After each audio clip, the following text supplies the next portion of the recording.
Ayon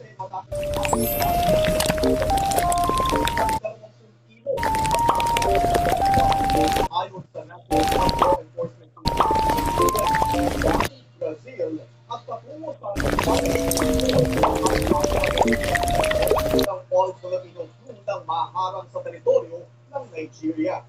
Nakasuksok umanong ang top-grade cocaine sa ilalim ng cargo. Nasa kustodiya na ng Nigerian authorities ang mga Pinoy. Wala kapahayag ang Department of Migrant Workers at Department of Foreign Affairs sa insidente. Hihiling na ang gobyerno. Direct na naganap. At isang online trainer. Patay ba yung bata? Ay sina-identify sila isa-isa sa biktima. Biktima ang biktima ng PNP sa pagbibigay ng karagdagang detalye, pero base sa ating mga nakalap na impormasyon ay nangyari ito kahapon ng umaga habang tinutugis ng mga pulis ang boyfriend ng biktima na sangkot umano sa illegal na droga.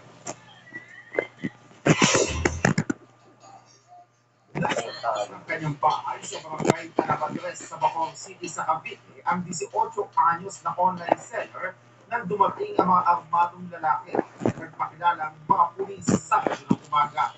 Inagaw umano ng mga pulis sa biktima ang cellphone nito at pinasapagad siya sa loob ng bahay.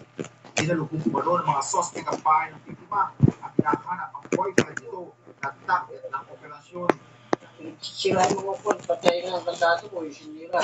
Yung pinto ng kandado, yung makilala eh, nakaano eh. Ulit.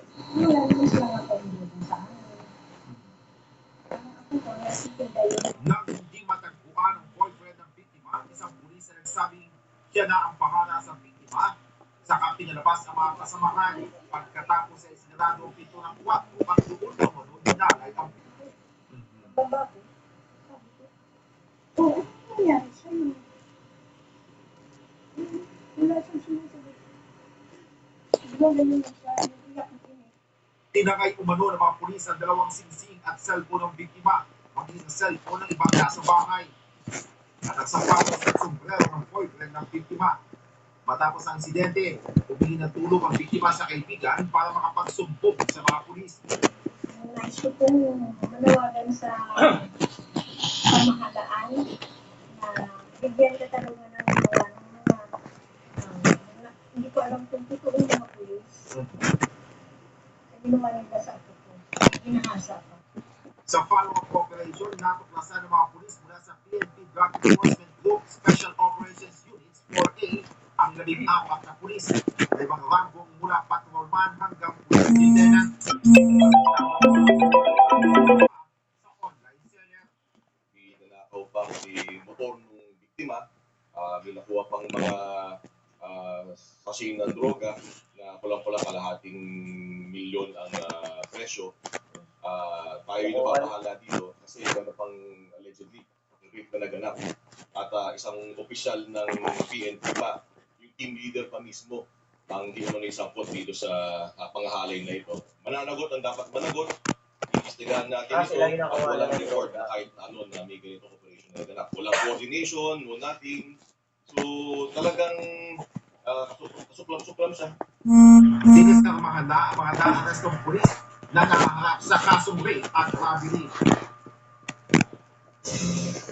Sa sa tawag na mula kay Police Brigadier General Paul Kenneth Lucas, ang Regional Director ng Calabarzon na PNP, ay kanyang kinumpirma sa atin na may ganitong insidente na nangyari at kanyang tinitiyak na patuloy at masusi yung ginagawang investigasyon ng mga otoridad sa nangyaring ito at naghahanap din sila ng mga kopya ng CCTV sa paligid ng bahay ng biktima para makatulong sa ginagawang investigasyon.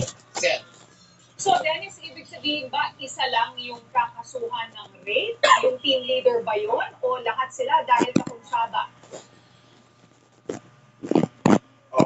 Yan ang patuloy pang inaalam kung isa lang ba talaga yung nanggahasak doon sa 18 taong gulang na biktima. Bagamat ang nabasa natin sa police report yung isang pulis ay inutusan yung kanyang mga kasamahan na lumabas muna ng kwarto at siya na daw yung bahala doon sa biktima. So hindi pa natin masabi kung ano ang magiging kaso, kung masasangkot pa sa rape case yung ibang mga kasamahan nitong sinasabing isang pulis na aktwal nagsagawa ng pagkakahasa.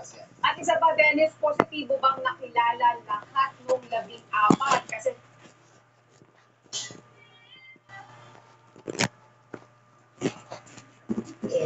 Kaya kapag tumapak yun dito sa atin, walang isip yun. Ganda to.